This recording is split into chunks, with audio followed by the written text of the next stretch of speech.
Hello, this is your 10.16 tutorial. To begin this drawing, let's start with the A. Start new. Make sure you load your McFatter templates. Mine are located in my documents. Hopefully yours is saved in a nice location. Mine's in the McFatter folder. And today we're going to be using the McFatter ACAD template.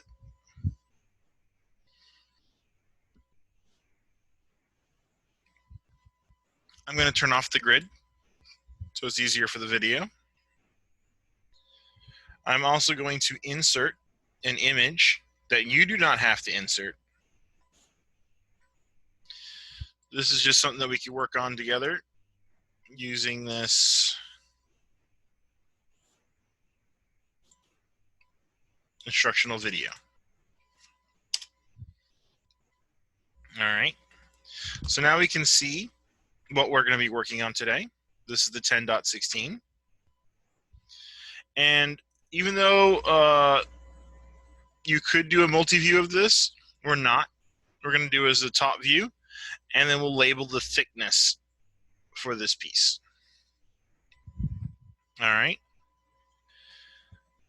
So to start this drawing off, well, before we get started, let's go ahead and save the drawing. Cancel. Click the A. Cancel. And go to Save As. And we're going to label this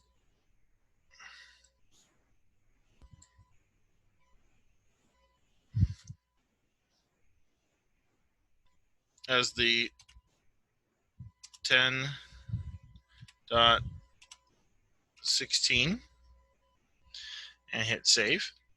Where you save yours, make sure it's in an appropriate location where you'll be able to find it. Now that it's saved on this tab, you see that it says 10.16. Now we can start the drawing in the home menu. The overall, or the largest dimension, is going to be 5.375 diameter. So let's start with a circle command.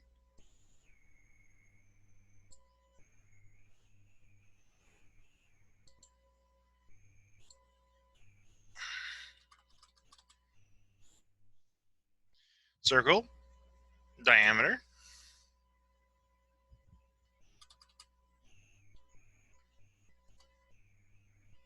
Circle, diameter. I like pressing twice.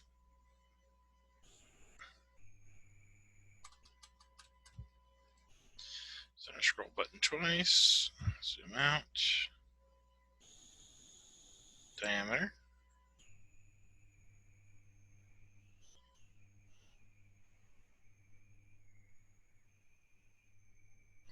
For some reason it's doing an extra click here, which normally shouldn't happen.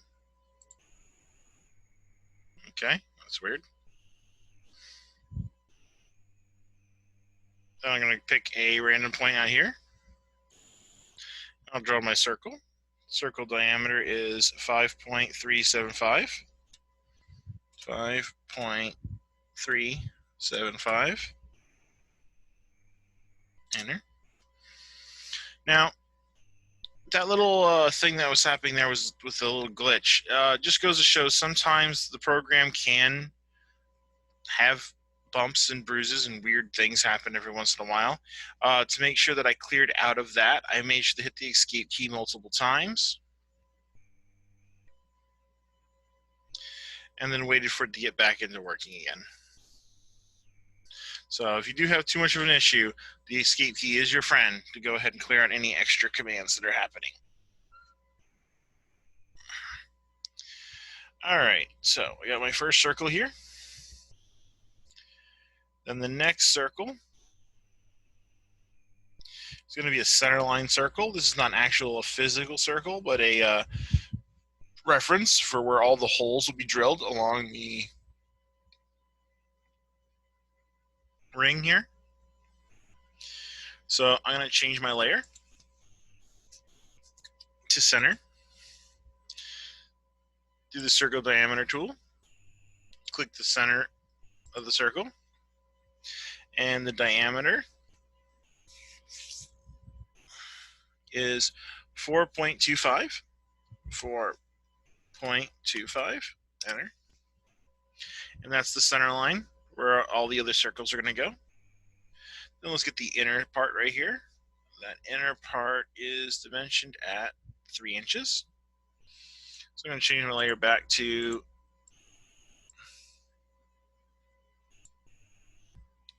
layer 0.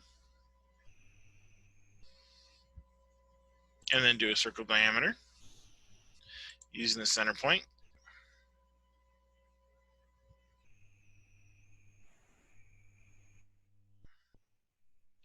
That's a diameter of 3. Yes, yes, I see the dimension. All right, so now I have my outside and my inside. I'm going to select those 2 lines, and I'm going to make them object.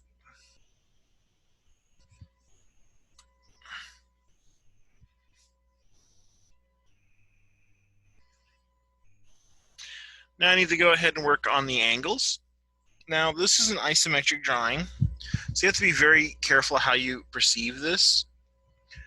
You have to make sure that you're going in this direction here and this direction this way is one axis, and then the direction from here to here is the other axis. It's basically on a 30-degree angle here and here. So X marks the spot for the center. All right, so I can start off with a line that goes straight across this way. This is that line right here. And I'm going to rotate it at 40 degrees.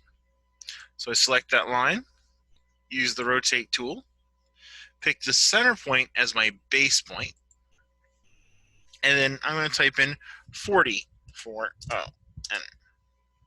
Now notice that it went downward. That's because of the rotation. So to put it simply, this is 0, this is 90, this is 180, this is 270, and then we close back up at 0 again, even though it'll also be 360. All right. So taking the note, whenever you use a positive number, it's going to go in a counterclockwise fashion. And if we want to go up, which we did, we wanted to go 40, we're going to do negative 40 degrees. So I'm going to draw another line. Delete the line that I have here. Do the rotate command again. Select the object, right click, pick a base point, and then I'm going to rotate it at negative 40. And so there's my line going across. Now I have another line going down at 30 degrees. So draw a line out. I'll use the rotate tool, pick the center, and I'll type in 30. And you see, it came this way.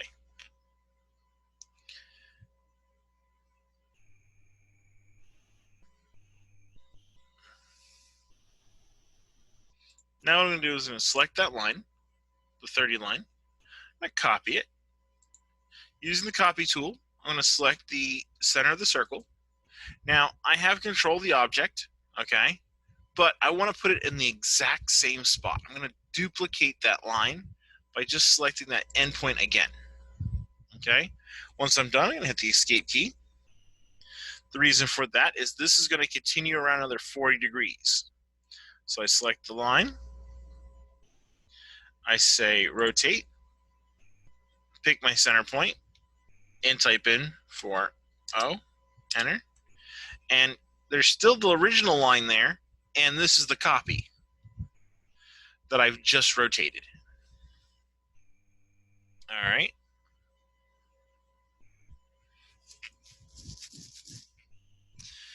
Next, I need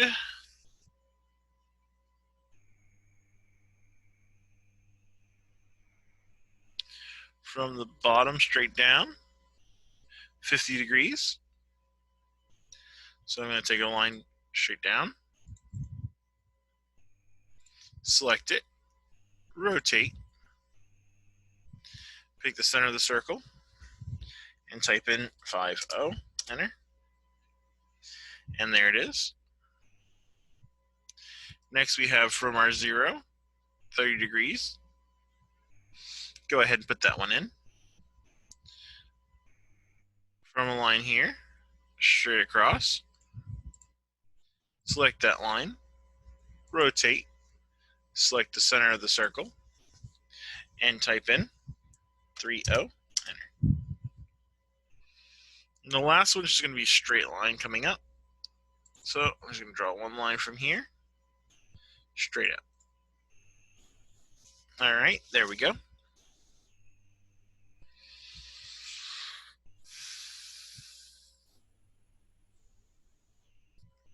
If I look at the circles, it says there's 7 of them, and they're all a 0.250 diameter.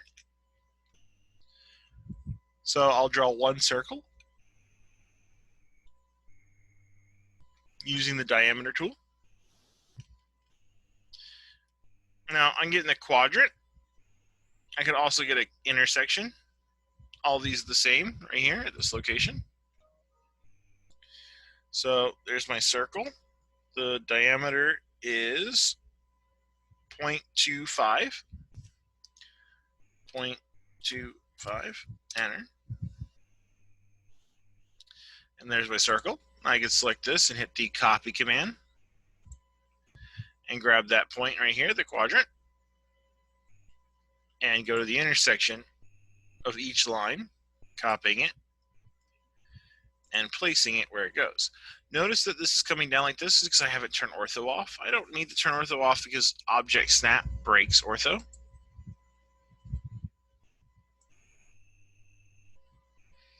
And there you go. And I'll cancel. And there's all the holes drilled where they need to be.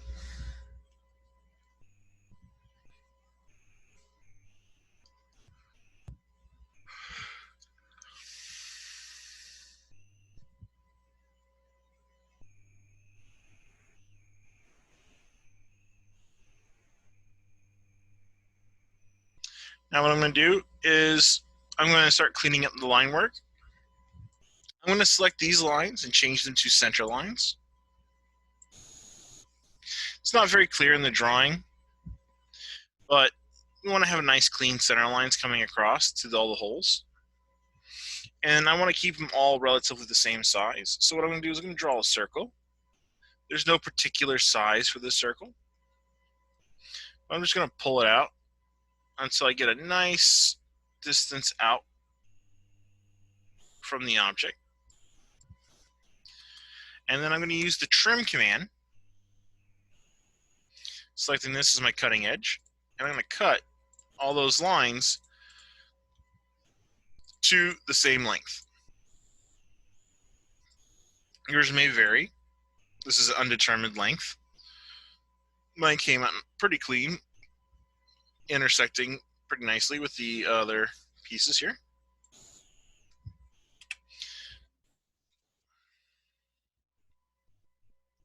So now I have all my center lines here. I can start dimensioning now. Oh, before we do that, let's go ahead and change these circles.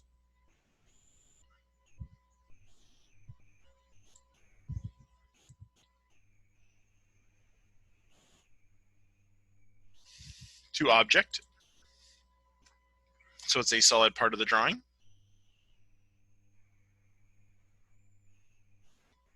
Now we can start dimensioning. But before we do that, let's go ahead and save.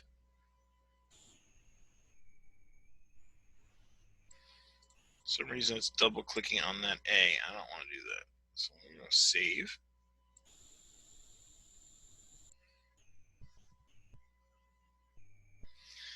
And then from here,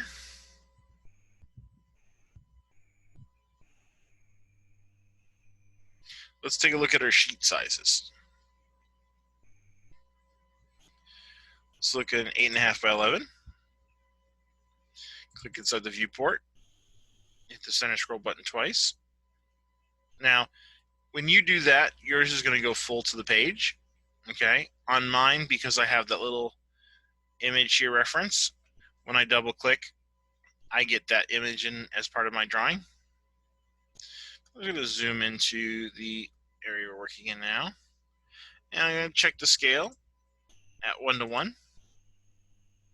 That looks good. I can fit that all in there pretty nicely.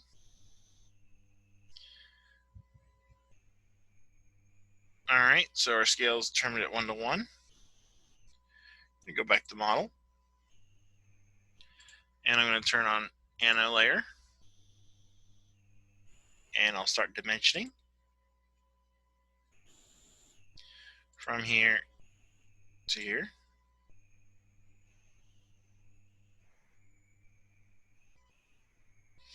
Actually, I need to do it from the center. So let's actually put a center mark on this drawing. Let's go to center line.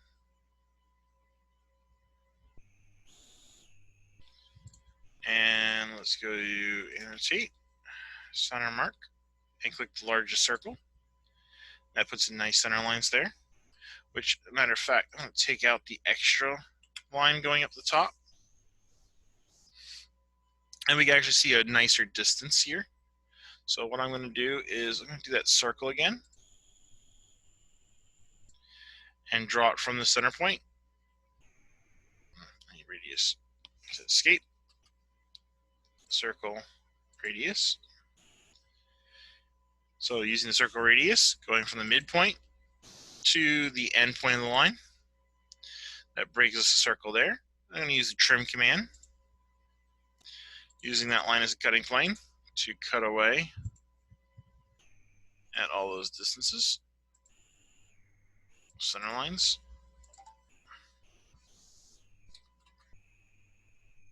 And then I will delete that. There we go. That looks actually even better. So now that that's done, let's go ahead and start putting in our dimensions. So annotate, angular, and we'll click from here to here to get our first 40 degrees. Then we'll go from here to here, get our 30 degrees. Now I'll make sure that I line them up.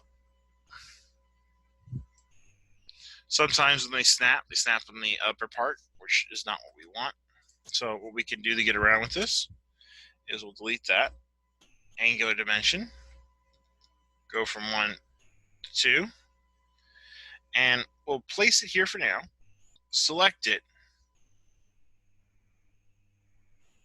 then grab this line right here, and that is not going to work. That's kind of fugly. Take this and delete that.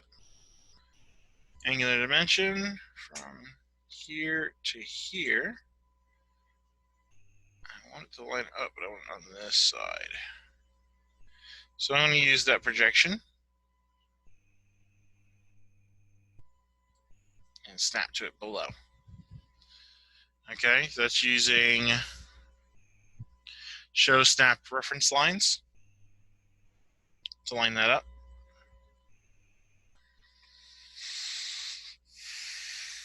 All right. Let's do the next one, angular dimension. From here to here. And I'll line that up. And it snaps the wrong side. So I'm going to delete the dimension. Angular dimension. 1, 2. Pull it this direction. And I'll project that down a little bit.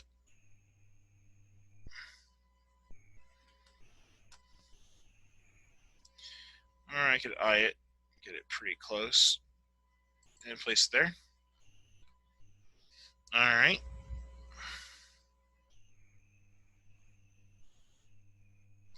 Next dimension.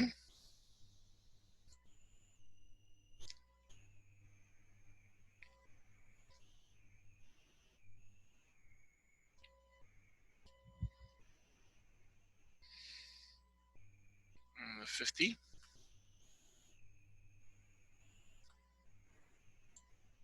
From here to here. Okay, keep it about the same. Check this line out.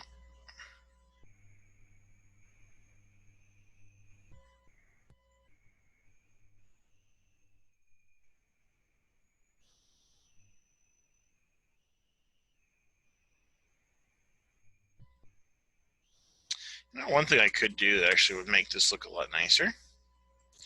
Draw a temporal radius circle, a temporary radius circle here. And then when I do my angular dimensions from here to here, I can snap anywhere along using the nearest snap to get those in line nice and neat. Let's go ahead and do the last one at 30. From here to here, and just snap anywhere along that circle.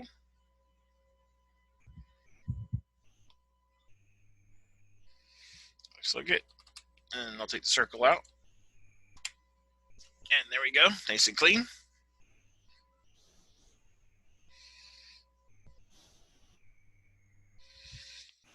Now we need our diameter dimension for the hole. All right, and there's 3 places, so that's good.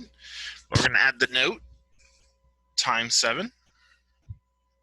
Double click on the text. The cursor's already in the front, so I'm going to do 7 capital X space, and then click away from it. And then I'm going to do some diameter dimensions from here. And place it here. Now we're going to make the arrows go on the inside, but we'll wait for that until after all the other dimensions are in, because we've got 3 to do.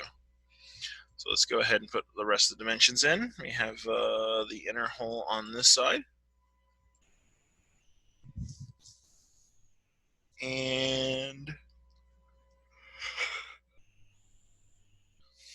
the center line, where is that? That's the bottom here.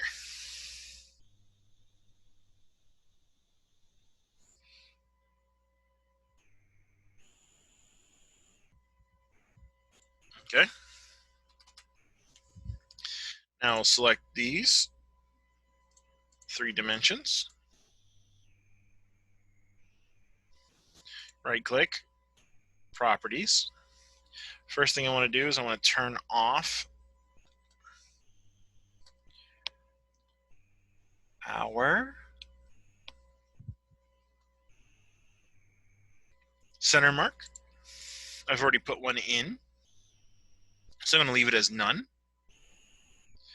And then I want to go to fit.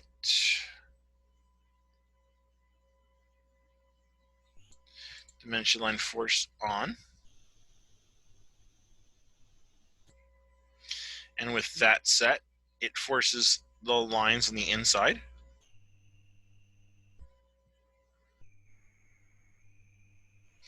Then I'll hit the escape key.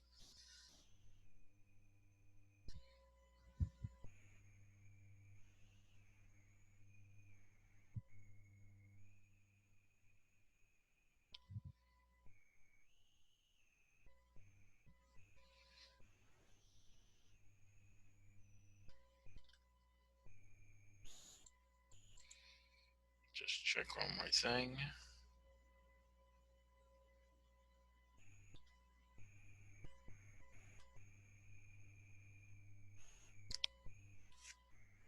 Okay.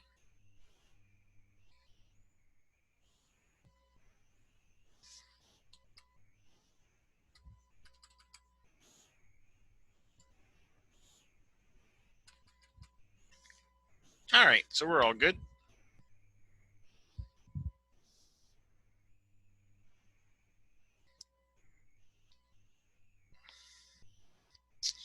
Let's check for any missing dimensions. 1, 2, 3, 4, 5, 6, 7, 8, 2, 3, 4. Okay. And the last one is going to be the thickness. And that will add as a note. Let's go ahead and save our drawing. For some reason the A for me is trying to close me out, so I'm going to cancel that.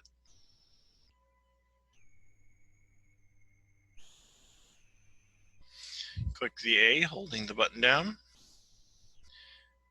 Oh, why is it doing some weird stuff today?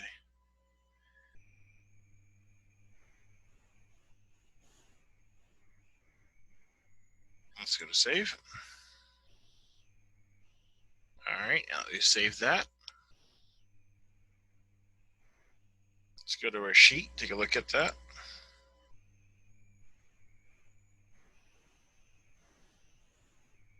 Oops. See, now I didn't click away from the viewport. I hit the center scroll button twice to zoom out, and that's changed the scale of my drawing. So let me get that back into a good proportional view and change my scale 1 to 1. It's very important. Always make sure that you click on the outside of your paper so you're not inside the viewport when you're zooming in and zooming out. All right, it's looking good.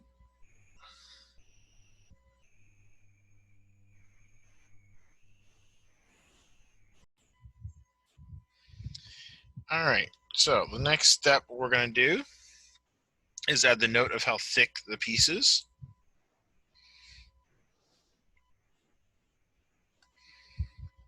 So it's 0.75 thick. So we'll just add a little note here.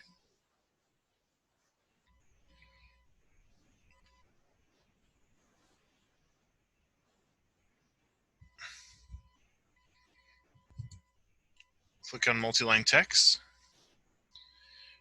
Draw a little box. And then type in all caps, N-O-T-E.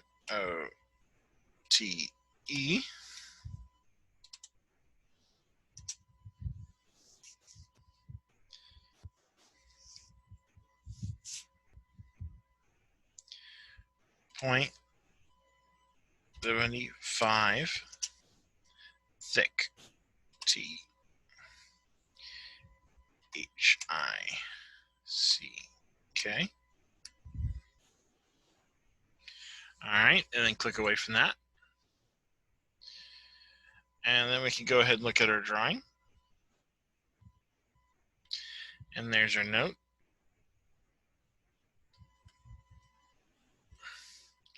I'm going to double time click on this and turn the grid off so I can see the drawing a little better. I think I can take this right here. Now, notice I'm in the viewport. I'm going to move. Double clicked. Select that. Move. Pick a base point. Now I'm just going to move it down just a little bit. And move it over here a little bit. So it's right in this corner right here, a little bit out of the way. Doesn't impact any of the other notes. Click on the outside of the viewport. I'm going to save. From here, what we're going to do is we're going to want to print this drawing. Before we do that, make sure you put your sheet, project, scale, drawn by, your name, and the date. Once you're done filling that out, save it. And then we're going to go ahead and click on the A.